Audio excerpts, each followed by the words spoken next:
عليكم ورحمة الله وبركاته.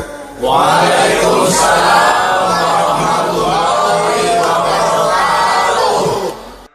الحمد لله رب العالمين، والصلاة والسلام على أشرف الأنبياء والمرسلين سيدنا ومولانا محمد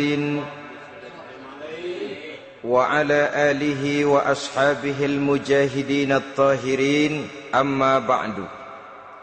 Saudara-saudara kaum muslimin seiman dan sekeyakinan yang berbahagia, pada suatu hari seketika sedang berkumpul dengan para sahabat, Rasulullah pernah memberikan peringatan.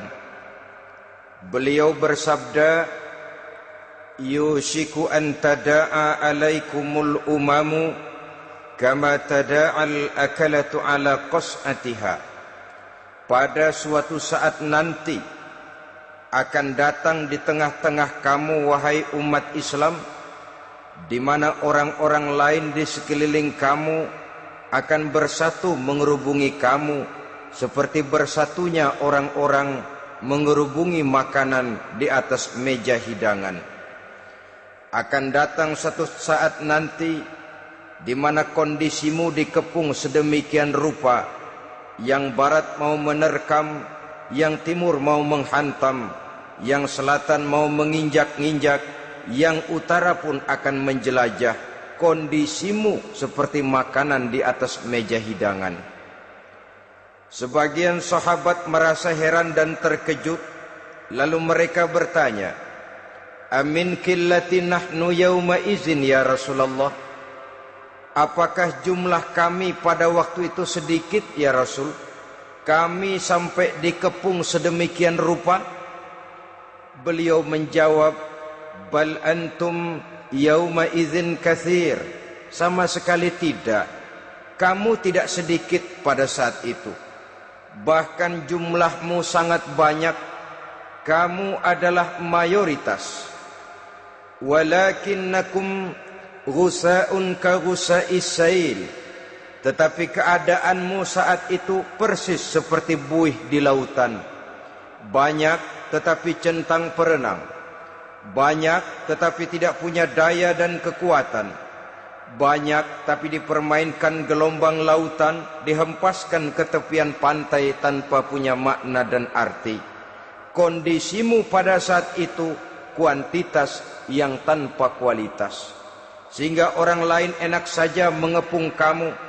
Akidahmu didangkalkan, dibanjiri dengan peradaban dan kebudayaan yang menjauhkan dari agama. Dari segi maksiat dan munkarat seluruhnya mengepung sampai kita melepaskan nilai-nilai Islam kita ini. Dan celakanya, sambung beliau, wal yanzi'anna fi qulubi aduwikumul mahabata minkum. Akan dicabut kehebatanmu di mata musuh-musuhmu, sehingga pada saat seperti itu orang lain memandangmu umat Islam enteng saja, remeh saja, tidak ada apa-apanya. Sudahlah, pokoknya umat Islam sikat saja. Umat Islam enteng, umat Islam kecil, umat Islam tidak ada apa-apanya. Alangkah ironinya, alangkah menyedihkannya, memilukan dan sekaligus memalukan. Umat yang mayoritas ini dipermainkan oleh yang minoritas. Umat yang jumlahnya terbesar, terbanyak, bahkan konon menurut catatan sampai 90%, tapi dipermainkan oleh mereka, kelompok-kelompok kecil ini. Wal yakzifanna fi qulubikumul wahn. Pada saat itu di hatimu dicampakkanlah penyakit wahan. Sahabat kemudian bertanya, wa mal wahnu ya Rasulullah? Apakah penyakit wahan itu ya Rasul? Beliau menjawab, hubbud dunya wa karahiyatul maut. Penyakit wahan itu tidak lain hubbud dunya wa karahiyatul maut. Terlalu cinta kepada dunia dan terlalu takut kepada mati. Materialistis dan takut resiko. Dua penyakit inilah yang menyebabkan walaupun umat ini mayoritas, tapi dipermainkan oleh yang minoritas. Walaupun dia golongan terbesar, tapi nasibnya seperti makanan di atas meja makan. Dari segala macam penjuru mau menghantam dia. Saudara-saudara kaum muslimin yang berbahagia, ini merupakan analisa sosial bahwa pada suatu saat nanti akan terjadi di tengah-tengah umat di mana kita dihantam dan diserbu dari segala macam penjuru. Akidah didangkalkan, peradaban dan kebudayaan dirusak, makanan dan minuman diracuni, pakaian ditelanjangi dan lain sebagainya, sampai kita melepaskan nilai Islam yang kita cintai ini. Kondisi sosial ini satu saat akan datang kepada kita. Demikian analisa dan peringatan dari Rasulullah sallallahu alaihi wasallam. Marilah sekarang kita melihat, adalah benar bahwa di zaman sekarang kita insya Allah tidak akan mengalami perang Badar sehebat yang pernah dialami oleh Rasul dan para sahabatnya. Tetapi sesungguhnya perang yang kita hadapi di zaman sekarang ini tidak kalah hebatnya dengan perang Badar, tidak kurang dahsyatnya dengan perang Uhud, tidak kurang ngerinya dari perang Khandaq. Hanya saja yang kita hadapi sekarang ini bukan ujung pedang, bukan ujung tombak, bukan ujung panah. Yang kita hadapi sekarang ini adalah perang akidah, perang ideologi, perang mempertahankan keyakinan. Yang kalau kita kalah sekarang, kita memang masih beragama. Tetapi anak kita, cucu kita, generasi yang akan hidup 5, 10, 20, 30 tahun yang akan datang, wallahu a'lam bissawab. Islam, saudara-saudaraku, tidak mungkin hilang dari dunia. Tetapi tidak mustahil Islam gulung tikar dari desa kita. Tidak mustahil Islam gulung tikar dari kampung dan kota kita, jikalau kita tidak menjaganya, jikalau kita tidak memeliharanya, bahkan jikalau kita tidak mewariskannya kepada anak-anak kita, generasi yang akan datang. Marilah kita mengingat sejenak bagaimana Islam di Spanyol yang pernah jaya, pernah mewarnai daratan Eropa, dan yang sekarang hanya sekedar tinggal ceritanya saja. Ini pernah diperingatkan oleh Rasul dalam satu hadis, sayati ala ummati zamanun la yabqal Islam illa ismun wala minal Quran illa rasmun. Akan datang satu masa di tengah umatku di mana pada masa itu Islam ada tapi hanya tinggal sekedar namanya saja, dan Quran pun ada tapi cuma sekedar tinggal tulisannya saja. Apabila kita tidak mewariskan ini kepada generasi yang akan datang, maka serbuan-serbuan dari berbagai macam penjuru dari hari ke hari semakin kita rasakan kehebatannya. Tidak mustahil sejarah Spanyol akan terjadi di desa kita, akan terjadi di kampung kita, akan terjadi di kota kita. Orang Spanyol, kalau mereka cerita kepada anaknya, mereka akan cerita, nak, di sini dulu ada masjid. Kapan Pak? Dulu bener dah. Banyak orang Islam kalau hari Jumat pada sembahyang, kapan itu Pak? Dulu sekali. Sekarang cuma sekedar tinggal ceritanya saja. Bukankah sesuatu yang sangat tidak mustahil apabila kita tidak menjaga dan mewariskan Islam ini kepada generasi yang akan datang, maka serbuan-serbuan akan membawakan hasil yang diinginkan oleh para penyerbu itu tadi. Kita sudah menjadi umat yang mayoritas, tetapi umat yang mayoritas ini menurut Rasul dikepung sedemikian rupa, akidahnya didangkalkan, peradaban dan kebudayaannya ditekan sedemikian rupa, kehidupan sosialnya dibuat individualis, kemudian dari segi pergaulan, pakaian, makanan, minuman dan sebagainya diracuni, sampai dia tidak lagi berpegang teguh kepada agamanya. Dan dikala itu hilang kehebatan umat ini di mata musuh-musuhnya. Orang lain memandang kita ringan saja, enteng saja, satu umat yang sudah kehilangan wibawa. Padahal konon kabarnya kita mayoritas, tapi enak saja dikutak-kutik orang lain. Dan dikala itu di hati kita merajalela penyakit uahan. Penyakit uahan itu apa? Pertama, hubbud dunia, terlalu cinta kepada dunia. Terlalu cinta kepada dunia yang menyebabkan kita lupa akan tanggung jawab dan kewajiban, lupa meneruskan dan mewariskan Islam kepada generasi yang akan datang. Kita berlomba hanya untuk mengejar dunia dan seluruh isinya. Baik dia bernama material, baik dia bernama seksual, baik dia bernama pangkat, jabatan dan kedudukan, berlomba-lomba kita di dalamnya. Sampai tercampaklah penyakit hubbud dunia di dalam hati ini. Berurat dan berakar dunia itu, sulit dan berat kita berpisah daripadanya. Akibatnya kemauan untuk berbuat demi dan atas nama agama sangat sulit terwujud di dalam kehidupan ini. Yang kedua, karahiyatul maut, terlalu takut kepada mati. Baik mati ajal, mati dalam artian yang sebenarnya, baik mati usahanya, baik mati karirnya, baik mati pangkat dan jabatannya. Sehingga dengan demikian akibatnya jatuhlah kita menjadi umat yang kehilangan wibawa di mata orang lain.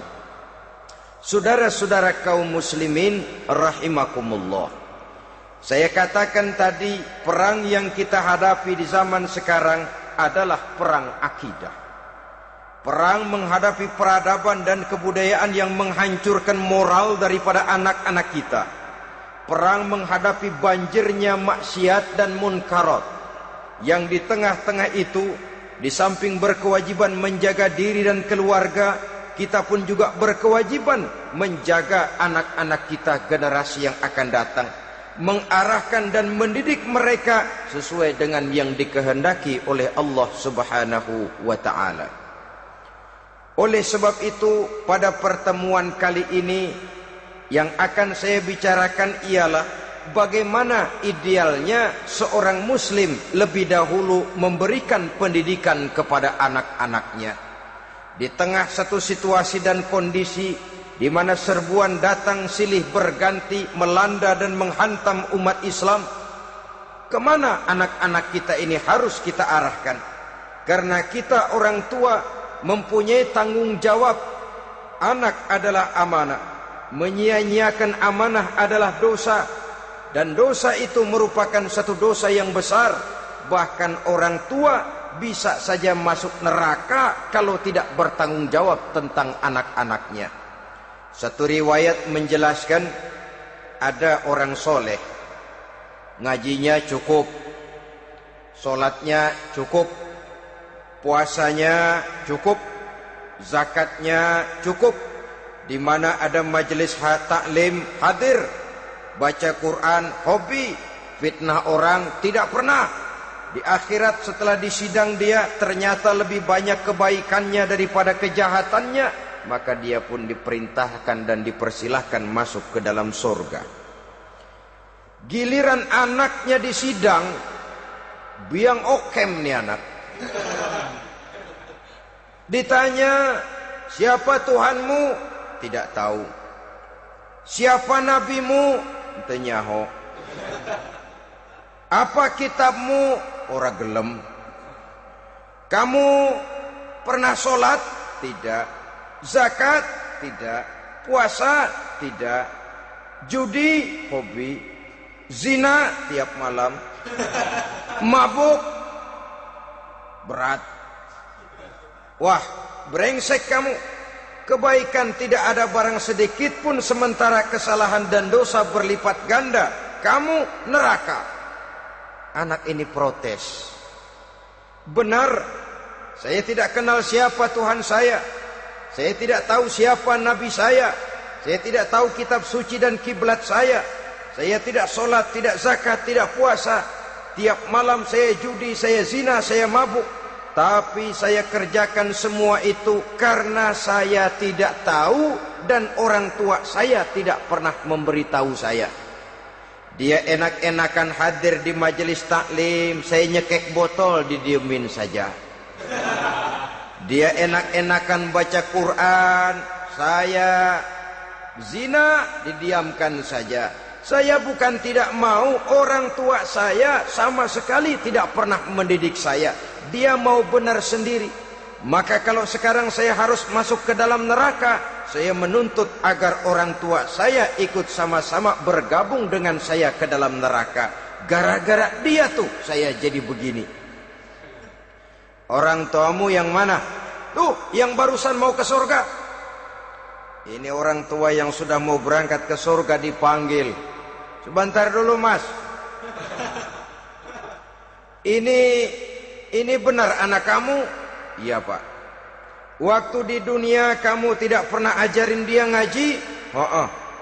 Sampai dia tidak kenal Tuhannya, tidak kenal nabinya, tidak kenal kiblat dan kitab sucinya? Iya pak. Dia tidak sholat, kamu diamkan saja. Dia tidak puasa, tidak zakat, kamu bersikap masa bodoh. Bahkan dia judi, dia zina, dia mabuk, kamu pun berdiam diri saja. Iya pak. Tahukah kamu bahwa anak ini adalah amanah? Menyia-nyiakan amanah artinya khianat, dan khianat adalah dosa yang sangat besar. Kamu tidak bertanggung jawab, maka kamu, anakmu gabung ke dalam neraka. Saudara-saudara kaum muslimin rahimakumullah, itu sebabnya Allah pesan benar-benar, ya ayyuhalladzina amanu qu anfusakum wa ahlikum nara. Hai orang-orang yang beriman, jaga dirimu dan keluargamu, istri, anak, orang-orang yang menjadi tanggung jawab dan kewajiban kita, jaga dan pelihara mereka dari api neraka.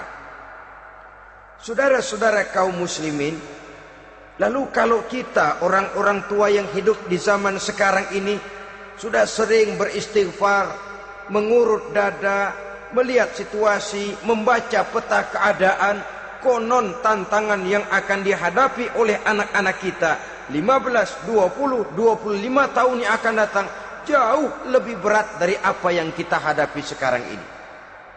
Maka adalah wajar jika kita sebagai orang tua yang cinta kepada agama, cinta kepada anak-anak kita, berpikir untuk mewariskan nilai-nilai yang luhur ini kepada anak-anak kita generasi yang akan datang. Bagaimana pada mulanya kita harus mendidik mereka? Mari kita telusuri apa yang dicontohkan oleh Al-Quranul Karim. Orang-orang tua bijaksana yang diceritakan dalam Al-Quran, kalau sudah berpikir tentang anak-anaknya generasi yang akan datang, pendidikan pertama yang diberikan kepada anaknya ternyata adalah persoalan akidah. Nabi Ibrahim, pertanyaan yang paling merisaukan beliau buat anak cucunya ialah, ma ta'buduna min ba'di. Saudara bisa lihat surah Al-Baqarah ayat 133. Anak-anakku, kalau pada satu saat nanti aku, ayahmu ini sudah tidak ada lagi, meninggalkan kamu semua, meninggalkan kehidupan dunia ini, ma ta'buduna min ba'di, apa yang akan kamu sembah nak kalau ayah sudah tidak ada lagi? Jikalau ayahmu sekarang masih rajin ke masjid, melakukan rukuk dan sujud, i'tikaf dan membaca Quran, kalau satu saat ayahmu meninggalkan dunia ini, masihkah engkau mau ke dalam masjid? Masihkah engkau rukuk dan sujud? Masihkah engkau i'tikaf? Ma ta'buduna min ba'di, apa yang akan kamu sembah kalau aku ayahmu tidak ada lagi nak? Ditanamkan bukan hanya keyakinan bertauhid, sekaligus juga menyembah kepada Allah yang kita yakinkan dengan tauhid itu tadi. Bukankah berbeda dengan kita kebanyakan orang tua sekarang? Kita tidak pernah berpikir ma ta'buduna min ba'di. Kalau bapak tidak ada, kamu nyembah apa nak? Kita orang tua sekarang pagi-pagi malah berpikir, ma ta'kuluna min ba'di. Kalau bapak enggak ada, kamu nanti makan apa, nak? Bukan nyembah apa yang kita pertanyakan, bukan nyembah apa yang kita khawatirkan, makan apa, nak? Maka yang dicari lalu sekolah-sekolah yang bonafit, yang tidak peduli apakah itu merusak imannya, mematikan akidahnya, menghancurkan keyakinannya. Yang penting ada jaminan hari depan bisa dapat lapangan kerja. Akibatnya berduyun-duyun orang-orang tua muslim menyekolahkan anaknya di sekolah-sekolah yang bukan Islam, yang nyata-nyata membahayakan akidahnya, dididik dengan kultur dan budaya yang bertentangan dengan nilai-nilai agamanya. Bukankah ini berarti merelakan anak untuk dikafirkan? Bukankah ini artinya menyerahkan anak untuk ditulis menurut selera para pendidik yang tidak sesuai dengan nilai akidah yang dimilikinya? Mengapa kita tidak berpikir seperti Nabi Ibrahim, yang sebelum memberikan pendidikan kecerdasan, sebelum pendidikan matematika, IPS, PSPB dan disiplin ilmu lainnya, yang pertama ditanamkan, ma ta'buduna min ba'di. Kalau ayahmu tidak ada, kamu menyembah apa, nak? Menyembah Allah apa nanti malah menyembah harta? Menyembah Allah apa nanti malah mendewa-dewakan pangkat dan jabatan? Menyembah Allah apa malah nanti menyembah alam? Itu yang dikhawatirkan Nabi Ibrahim kepada generasi yang akan datang. Dan itu saudara-saudara yang seharusnya mengkhawatirkan kita kepada anak-anak kita, generasi yang akan datang. Lihatlah serbuan akidah di zaman sekarang ini. Dimanfaatkan kemiskinan kita umat Islam. Diberikan kita tawaran berupa beras, pakaian, obat-obatan, kalau perlu beasiswa, asal bisa melepaskan keislaman kita ini. Bertahap, sedikit demi sedikit, step by step, shibran bi shibrin wa zira'an bi zira'in. Dan harus saya ingatkan, orang di zaman sekarang tidak mungkin menghantam Islam secara frontal. Tidak mungkin menghantam Islam terang-terangan, apalagi mengerahkan satuan militer. Tidak. Orang berhitung bagaimanapun kondisi dan kualitasnya umat Islam, mereka masih punya satu modal penting, fanatisme agama. Kalau ini disulut, api jihad segera berkobar, dan hanya maut yang bisa menghentikan orang yang dibakar dengan semangat jihad. Orang tahu itu. Betapa Uni Soviet kedodoran menghadapi mujahidin Afghanistan yang disulut oleh semangat jihad yang berkobar dengan persenjataan yang primitif ketimbang persenjataan Uni Soviet. Entah mereka pantang surut mundur ke belakang. Jadi jangan mimpi bahwa orang mau menghantam Islam ini dengan melarang pengajian, meruntuhkan masjid, menyegel pondok pesantren. Tidak. Melarang orang sholat. Tidak. Kalau perlu masjid diperbanyak, musola diperbesar. Tapi bikin itu masjid seperti museum. Besar, megah, mercusuar, tapi bikin seperti museum. Tempat orang kagum, tempat orang memuji, tapi sunyi dari nilai-nilai ibadah. Saudara-saudara kaum muslimin, untuk sampai kepada penghantaman akidah, jalan yang paling mudah dirintis sekarang ini secara bertahap dan sistematis, memisahkan umat Islam dari Islamnya. Biarkan mereka bernama Muslim. Biarkan di atas kartu penduduknya tertulis agama Islam. Tapi tanamkan budaya-budaya yang menyebabkan cara bergaul mereka, cara berumah tangga mereka, cara bertetangga mereka, sampai kepada cara mereka berpakaian, cara mereka bergaul, cara mereka makan dan minum, cara mereka mendidik dan menyekolahkan anak, sama sekali tidak lagi mencerminkan nilai-nilai yang islami. Itu sudah satu usaha yang paling praktis, memisahkan umat Islam dengan Islamnya.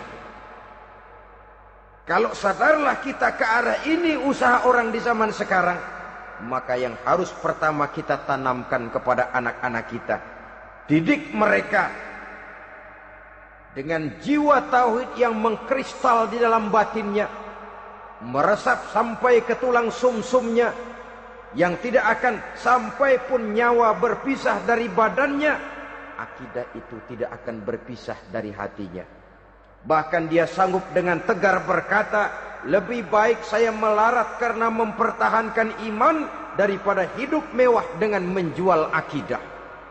Satu khitah, satu garis kehidupan yang perlu kita wariskan kepada anak-anak kita, generasi yang akan datang. Dahulu ada satu tradisi, saudara-saudara. Kalau anak gadis kita dilamar orang lalu bertanya, anakmu mau ngelamar gadis saya, apa sudah khatam Quran berapa kali? Apa sudah bisa baca kitab macam-macam dan lain sebagainya? Sehingga lahirlah satu kebanggaan. Apapun motifnya, tapi pertanyaan semacam ini zaman sekarang sudah langka. Paling-paling yang ditanya kalau anaknya dilamar orang, anakmu kerja di mana? Gajinya sebulan berapa? Kendaraannya bebek apa soang? Apa-apa? Itu yang kita pertanyakan, berkisar di seputar materi, kerja, job, status sosial, dan lain sebagainya. Perkara bisa baca Quran atau tidak, nomor 18. Perkara sembahyangnya rajin apa tidak, nomor 36. Saudara hadirin, akibatnya terjadi pergeseran nilai. Maka mendidik anak menurut tuntunan Quran adalah seperti yang diberikan contoh oleh Luqmanul Hakim, yang diceritakan dalam surah Luqman mulai ayat 11 dan selanjutnya. Apa pendidikan pertama yang harus kita berikan kepada anak? Pertama, ya bunayya la tusyrik billah. Wahai anakku, jangan sekali-kali engkau menyekutukan Allah. Nak, jaga tauhid, pelihara iman, mantapkan akidah. Ini dasar yang pertama. Belum lagi anak mengenal berbagai macam disiplin ilmu, yang pertama ditanamkan tauhid. Ini yang mendasari kehidupan. Ini yang akan menjadi mewarnai dan menjadi warna dari kepribadian seseorang.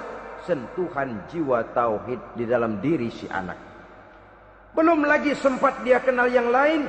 Yang pertama yang kita tanamkan, kita wariskan, kita berikan, la tusyrik billah. Jangan sekali-kali menyekutukan Allah. Nah, kalau ini sudah tertanam, ini sudah merupakan satu fondasi yang kuat. Selebihnya nanti tinggal melihat bakat si anak, kemana dia harus dididik. Yang terpenting nilai iman lebih dahulu tanamkan. Dan untuk menghancurkan nilai keimanan, saudara-saudara, saya katakan, ingatkan kepada hadis di awal tadi, dikepung kita dari berbagai macam penjuru agar bila bisa melepaskan nilai-nilai iman dan keyakinan.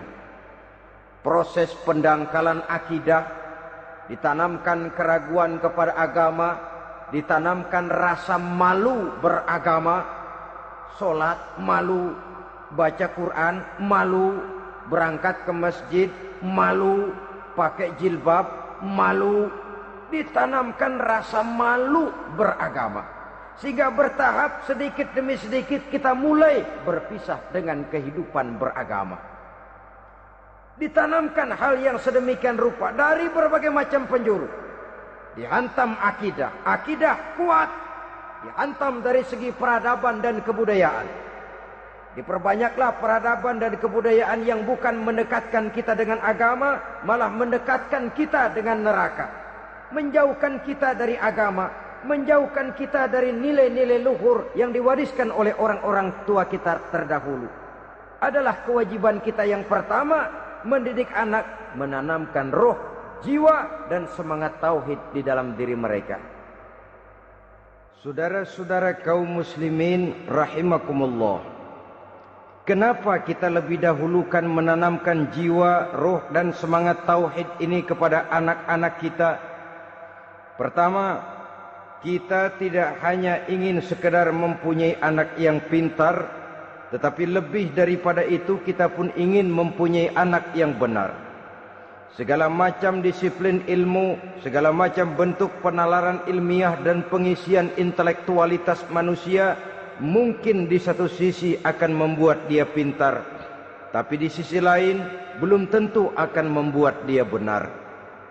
Nabi pernah memberikan peringatan, man izdada ilman walam yazdad huda lam yazdad minallahi illa bu'da.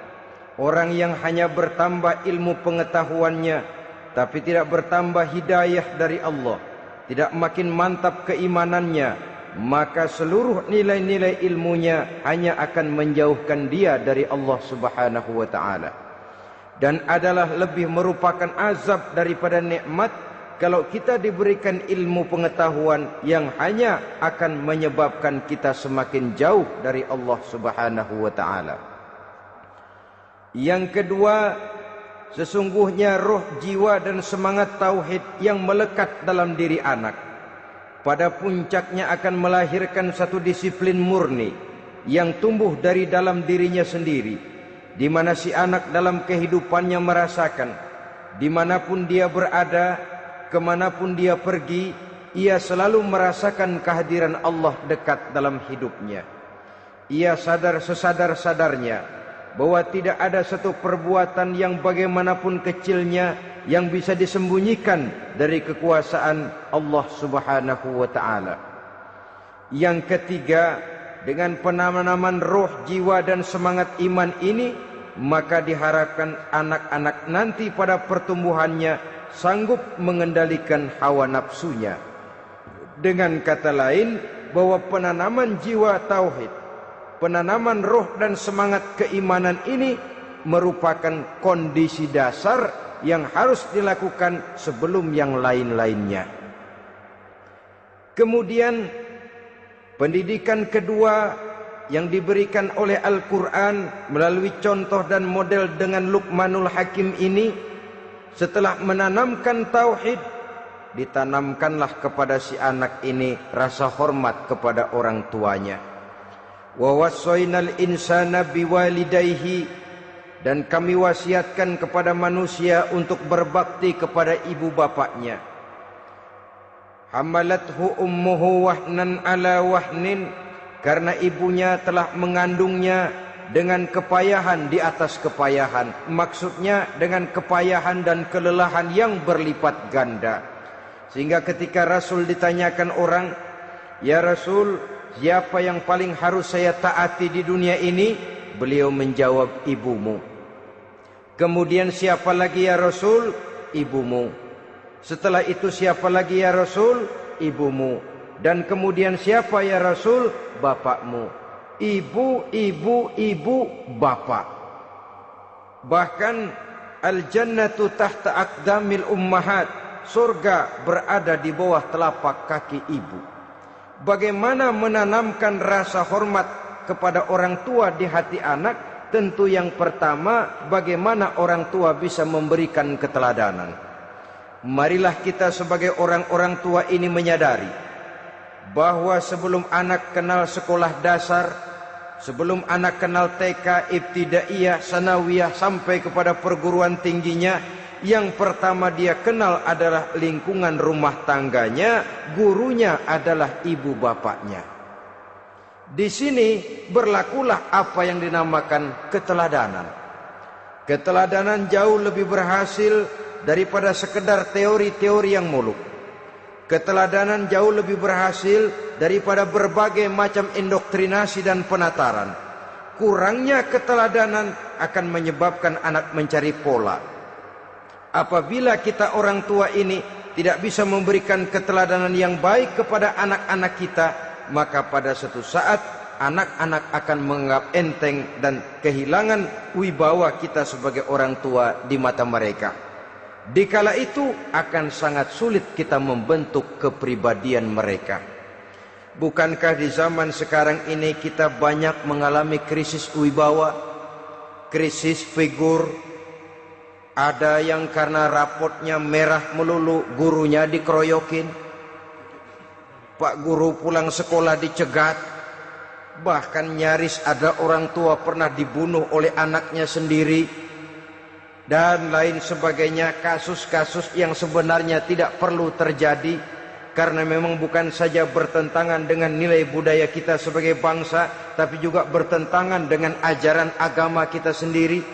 Krisis wibawa, krisis figur, yang juga akibatnya harus kita sadari banyak faktor yang membentuk kepribadian anak. Pergaulannya, yang dibacanya, yang ditontonnya, yang disaksikannya di dalam kehidupan. Benar kita menyekolahkan mereka, tapi berapa jam mereka di sekolah? 6 jam, 7 jam paling lama. Sedangkan mereka hidup 1 hari 1 malam 24 jam. Kalau cuma 7 jam di sekolah, ini berarti lebih banyak dia di luar sekolah. Dan di luar sekolah itu artinya ya rumah tangganya, ya temannya, ya lingkungan di mana dia tinggal, yang seluruhnya sangat besar pengaruhnya dalam ikut membentuk kepribadian anak-anak kita. Saya katakan tadi, di samping kita menghadapi perang akidah, kita pun berhadapan di dalam perang menghadapi peradaban dan kebudayaan yang bukan saja menjauhkan kita dari agama, tetapi sanggup menghancurkan moral daripada anak-anak kita. Secara pribadi, saudara-saudara, saya iri, saya kagum misalnya dengan kemajuan yang diperoleh oleh negara tetangga kita, Jepang misalnya. Padahal tahun 45 ia pun hancur lebur oleh meledaknya atom di Hiroshima dan Nagasaki. Tapi bagai satu tenaga raksasa kemudian Jepang bangkit menjadi satu negara superpower di Asia. Bahkan gurunya saja Amerika sekarang ini kewalahan menghadapi perang dagang dengan Jepang ini. Dan yang menarik, Jepang bisa maju dan modern dengan tetap menjadi Jepang, tanpa harus kehilangan identitasnya sebagai satu bangsa, tanpa harus kehilangan kepribadiannya sebagai satu bangsa. Sebagai negara yang sedang berkembang, kita sering latah. Kita ingin meniru Barat, tapi bukan teknologinya, westernisasinya yang kita tiru. Bukan isinya, kulitnya yang kita ambil. Akibatnya apa? Modernnya belum, orangnya sudah Barat. Bergaulnya sudah cara Barat, berumah tangganya sudah cara Barat, berpakaiannya sudah cara Barat, mendidik anaknya sudah cara Barat. Di mana ketemu orang tua cukup hello daddy. Kulitnya kita ambil, sementara isinya kita campakkan. Ironi dan menyedihkan. Padahal kita sesungguhnya bisa maju dan modern, bisa mengejar segala ketinggalan dan keterbelakangan kita, dengan tetap menjaga nilai-nilai luhur budaya kita sebagai satu bangsa, mengambil isinya, dan kalau memang tidak perlu, lalu mencampakkan kulitnya. Pengaruh peradaban dan kebudayaan yang menghancurkan moral daripada anak-anak kita, oleh pesatnya arus teknologi, oleh pesatnya arus komunikasi, di mana hal-hal yang terjadi di belahan dunia lain dapat kita saksikan hari ini juga melalui layar televisi, yang terjadi di Amerika, di Eropa, di Afrika, di ujung dunia yang paling ujung sekalipun. Di ujung dunia yang paling ujung, hari ini kejadian, hari ini sudah bisa kita saksikan. Pesatnya arus komunikasi, kalau jatuh ke tangan anak-anak kita yang belum mempunyai filter, daya saring positif, akan dicerna oleh mereka tanpa memilah dan memilih. Akibatnya orang kampung bilang kelolodan. Makan nggak dikunyah lagi, tentu saja akhirnya kelolodan. Dan kalau sudah kelolodan, menyusahkan kita seluruhnya. Oleh karena itu budaya menghormati orang tua perlu dijaga, perlu dipelihara dan diwariskan kepada anak-anak kita. tali silaturahmi sehingga ada respeknya kepada orang tuanya. Jangan bapaknya dianggap CS, ibunya dianggap CS, kakeknya dianggap CS. Hilang rasa respek, hilang rasa menghormati. Sementara orang tua sendiri tidak bisa memberikan keteladanan, kurang mendapat perhatian dan lain sebagainya. Apalagi kalau baik ibu maupun bapak adalah orang-orang karier yang setiap hari sibuk menghadapi tugas masing-masing. Bapak sibuk rapat, pindah kantor sana kantor sini, ibu sibuk arisan, besarlah anak-anak di tangan pembantu dan lain sebagainya, sehingga dia merasa kurang mendapat perhatian, dan ini akan ikut membentuk warna dari kepribadian yang dimilikinya. Sampai kepada pelosok-pelosok desa, jaringan televisi memang menguntungkan. Tapi kalau sudah sampai kepada menayangkan budaya-budaya yang tidak sesuai dengan pola di mana mereka tinggal, pola lingkungannya, dan ingin mereka terapkan dalam kehidupan, ironi dan menyedihkan. Maka sering dikatakan, jikalau ABRI masuk desa, rakyat beruntung. Jikalau listrik masuk desa, rumah jadi terang. Jikalau koran masuk desa, rakyat jadi cerdas. Jikalau hakim masuk desa, rakyat lalu sadar hukum. Tapi jikalau maksiat dan munkarat masuk desa, minuman keras masuk desa, judi masuk desa, pelacuran masuk desa, rakyat tentu kiamat. Dan kita harus punya budaya untuk memilah dan memilih, mempunyai filter untuk jadi daya saring positif. Oleh karena itu, saudara-saudara, tahap kedua setelah menanamkan jiwa tauhid kepada anak, tanamkan rasa hormat kepada orang tuanya.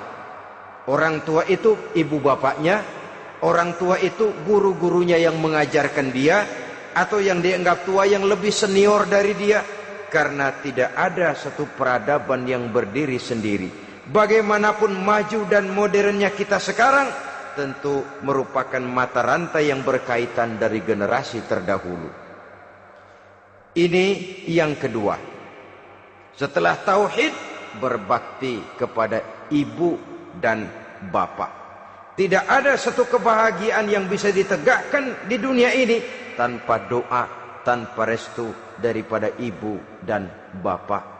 Ini keramat hidup. Doanya dikabul Allah dan kutubnya juga dikabul oleh Allah Subhanahu wa ta'ala. Jadi mendidik anak setelah menanamkan jiwa tauhid, menanamkan rasa hormat dan taat berbakti kepada ibu bapaknya. Itu yang kedua. Kemudian yang ketiga, melalui model Luqman, Quran mendorong kita untuk mendidik anak, menanamkan etika otonom. Apa itu? Ya bunayya, innaha intakum mithqala habbatin min khardalin, fatakun fi sakhratin aw fis samawati aw fil ardi, ya'ti bihallah. Wahai anakku, sesungguhnya kalau ada satu kebaikan yang kamu kerjakan, kecil, tidak nampak oleh pandangan mata yang zahir, yang kecil itu tersembunyi di puncak langit, di dasar bumi yang paling dalam, atau di tengah batu hitam sekalipun, Allah pasti mengetahuinya dan pasti akan memberikan balasan yang seadil-adilnya.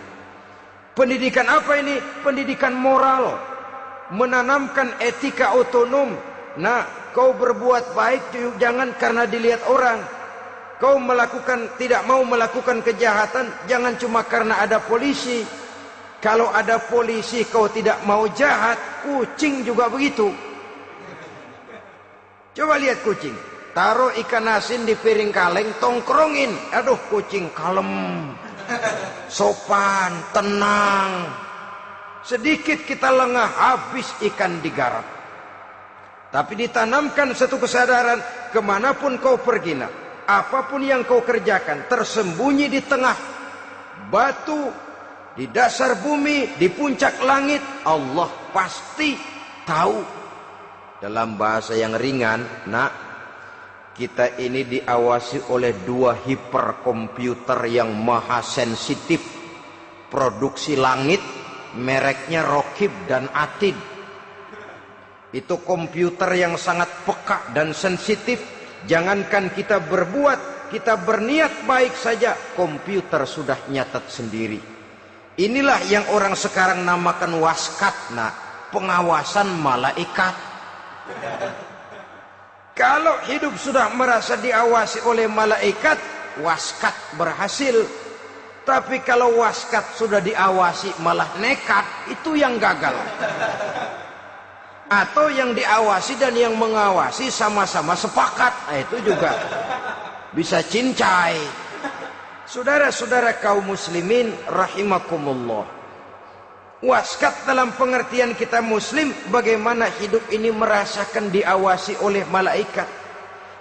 Intelektualitas yang tinggi sekalipun, IQ yang nilainya plus sekalipun, disiplin ilmu yang bagaimanapun banyak yang memenuhi benak kita, tanpa diiringi oleh etika otonom, orang sering mencari celah dan kesempatan. Mencari celah dan kesempatan. Tapi kalau sudah merasa, kemanapun saya pergi, dimanapun saya berada, kebaikan bagaimanapun sekecilnya saya lakukan, toh Allah pasti akan memberikan balasan. In khairan fa khairun, wa in syarran fa syarrun. Jikalau baik, baik balasan yang kita terima. Jikalau jahat, jahat kejahatan yang kita terima.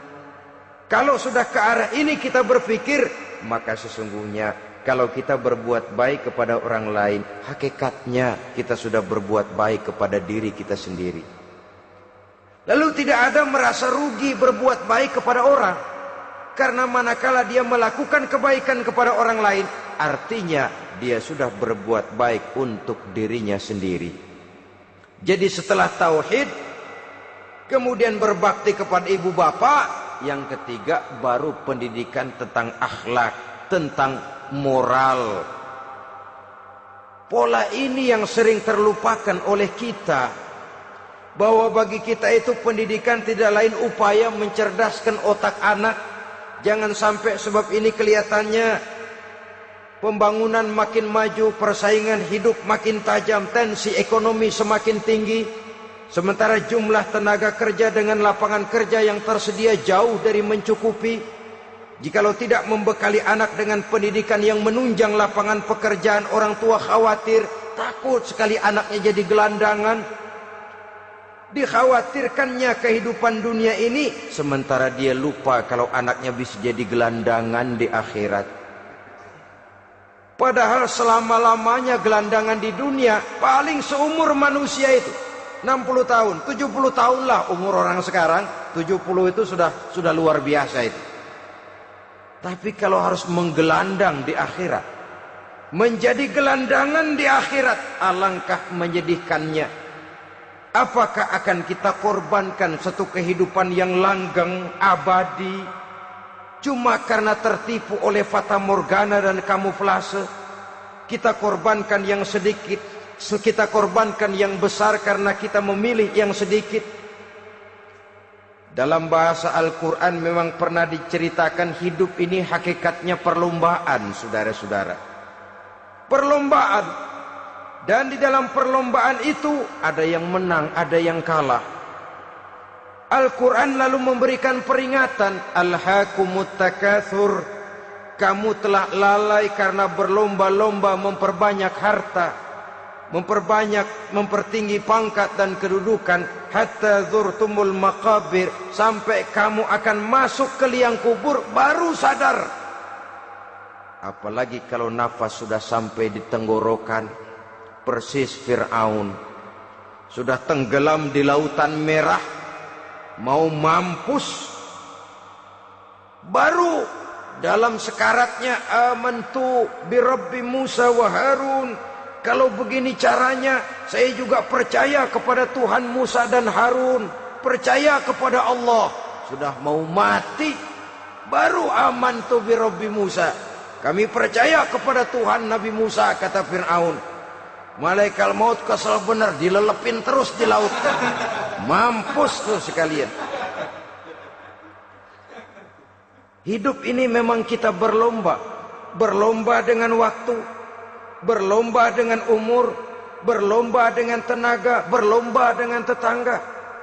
Yang jangankan kita sampai mundur, berhenti saja sejenak, kita akan ditinggalkan oleh yang lain. Tiada kata mundur, bahkan tiada kata berhenti.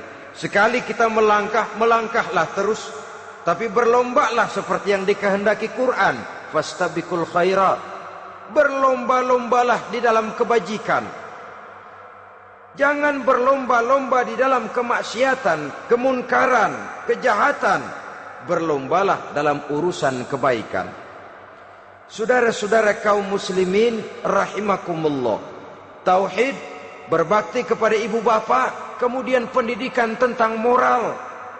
Apabila pendidikan tentang moral sudah tertanam, barulah lihat bakat si anak. Kemana bakatnya? Anak saya kelihatannya dari kecil demennya main bedil-bedilan saja. Beri kali itu. Kirim ke Magelang, masukkan akabri. Tapi dengan syarat 3 itu tadi. Iman sudah tertanam, rasa bakti kepada ibu bapak sudah ada, dan punya nilai moral. Sehingga boleh jadi nanti dia menjadi jenderal yang beriman, yang berbakti kepada ibu bapaknya, dan punya moral yang tinggi. Kan lebih baik rakyat rendah tapi akhlaknya tinggi, daripada pejabat tinggi tapi moralnya rendah. Jauh lebih baik rakyat rendah punya moral tinggi ketimbang pejabat tinggi punya moral rendah. Nilai moral ini yang jadi ukuran dan barometer di masyarakat.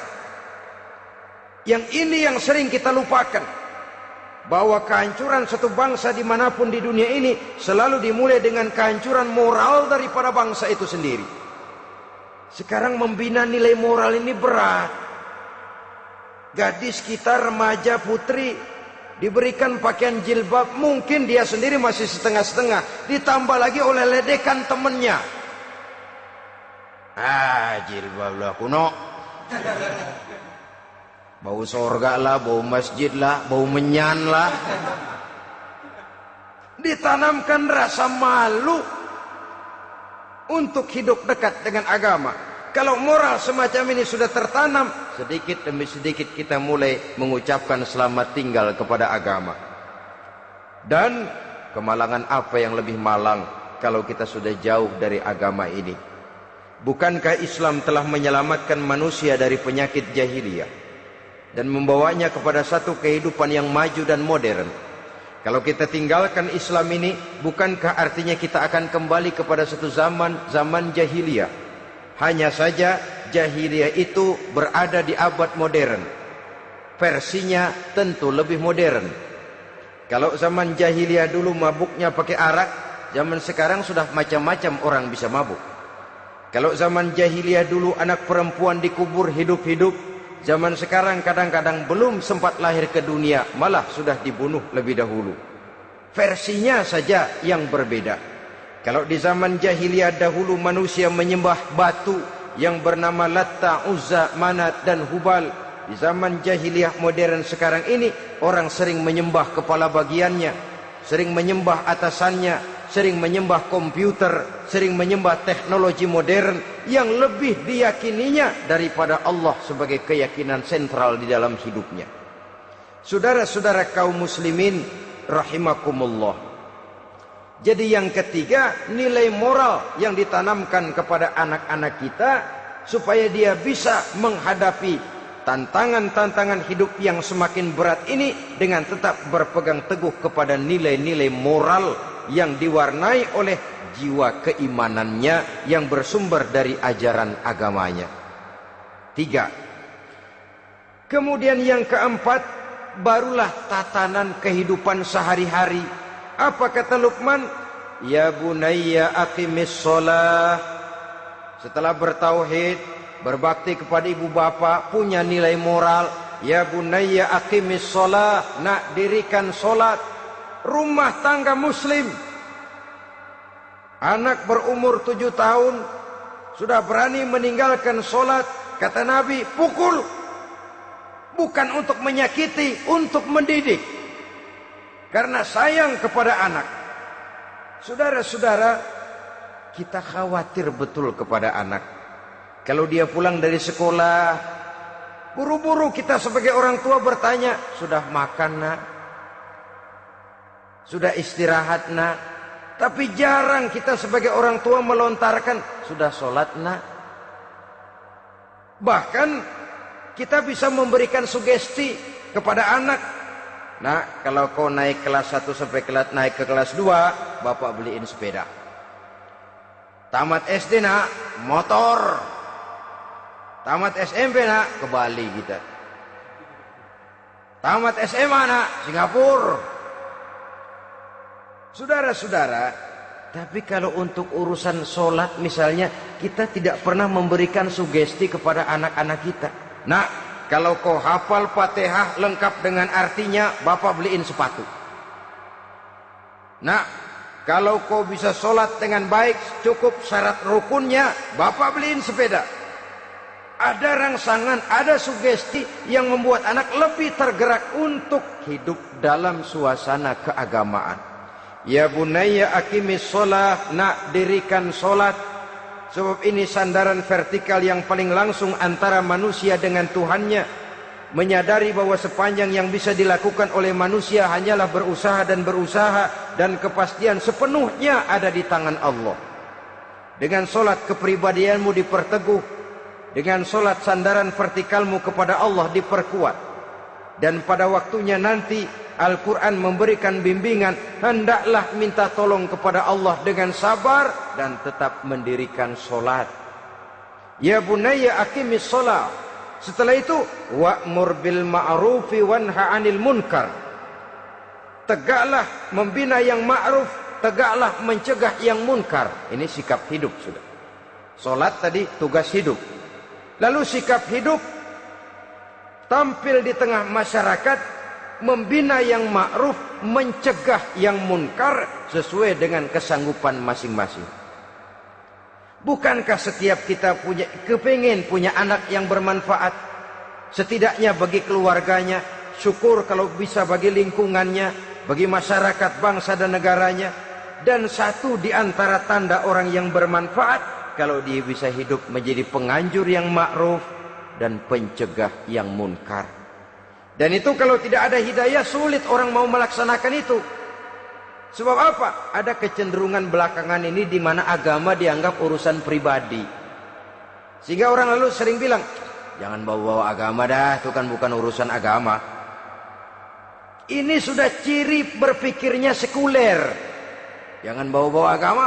Agama urusan pribadi, artinya orang mau sholat mau enggak, jangan bilang apa-apa dah. Urusan dia sendirian. Dia mau puasa dia enggak, merdeka saja, urusan pribadi. Agama bukan persoalan pribadi. Apalagi jika sudah menyangkut amar ma'ruf dan nahi munkar, siap menegakkan yang baik, mencegah yang munkar, untuk tegaknya satu masyarakat yang diwarnai oleh kebaikan dan terhindar dari segala macam kejahatan. Dan terus ayat-ayat selanjutnya mencerminkan sikap hidup. Namun yang intinya, cara mendidik anak yang baik, yang dicontohkan oleh Al-Quran dengan Luqmanul Hakim sebagai model. Pertama, tanamkan tauhid. Yang kedua, tanamkan rasa hormat dan berbakti kepada ibu bapaknya. Yang ketiga, tanamkan moral, nilai akhlak yang tinggi. Setelah itu yang keempat, biasakan hidup dalam suasana keagamaan. Kontrollah sholatnya, kontrollah baca Qur'annya, kontrollah puasanya di bulan Ramadan. Ajaklah anak-anak sholat berjamaah, sehingga dengan demikian dia terbiasa oleh satu suasana yang mendekatkan dia dengan nilai agamanya. Dari sana diharapkan nilai-nilai ilmu yang didapatnya dari bangku sekolah akan menciptakan keseimbangan dengan yang ditanamkan oleh orang tuanya dalam bentuk yang dijelaskan oleh surah Luqman itu tadi. Sehingga apabila keseimbangan ini terwujud, akan menjalin keseimbangan dalam pola berpikir, dan keseimbangan dalam pola berpikir akan melahirkan keseimbangan dalam perbuatannya. Terwujudlah kita harapkan insan yang fid dunya hasanah wa fil akhirati hasanah. Inilah harapan kita semua. Mudah-mudahan Allah memberikan kekuatan kepada kita untuk mewariskan nilai-nilai yang baik kepada generasi yang akan datang, sehingga esok harus lebih baik daripada hari ini, dan lusa harus lebih baik daripada hari esok. Terima kasih atas perhatian saudara. Mohon maaf atas segala kekurangan. Usikum wa nafsi bitaqwallah. Wassalamualaikum warahmatullahi wabarakatuh.